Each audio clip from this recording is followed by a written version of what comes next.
in ya fasa zuwa kotun ya ma ta dauke shi da tabiran mu za mu kana banza magana ofi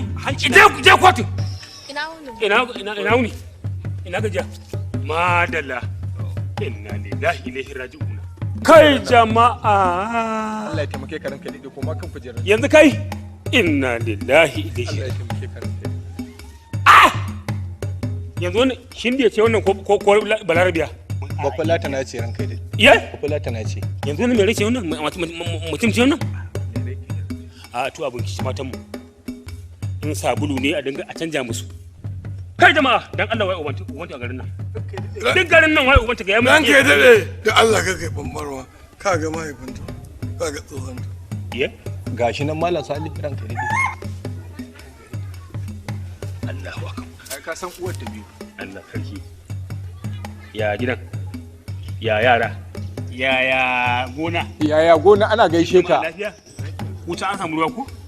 Allah sa takin nan da aka zo rabawa kun samu ana tambayar ka ya jikin shi baban ka bai da lafiya ne ayo kuma tunda shi ba shi lafiya kuma Allah na tuba kuma an samu abin da ake bukata ko ba haka ba ai an zama daya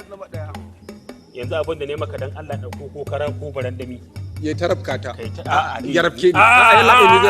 haramun ne ya labo ya rafke ni kai ba kai komai ba ni ne Allah ya tamke ka ranka dade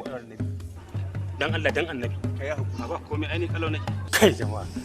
Allah ya sa dace dan arzikin annabi Allah ya sa dace nace yaya ma sali kai an yi wa yarinya namiji ne an mata miji ne ana tambayar ka kana da dai manema guda biyu to kuma nema aure ne abinda nema ba aure bane ba tsintsiya ba shara mu taron tsintsiya ba shara cire ɗaya ka bani a ciki shikenan duk abin da ake wo za ka na aure zan nan kaso 46 shikenan ranka ya dade in Allah yadda to madalla a gaishe shi to ba kai ne wali mai gari nemi walinka ba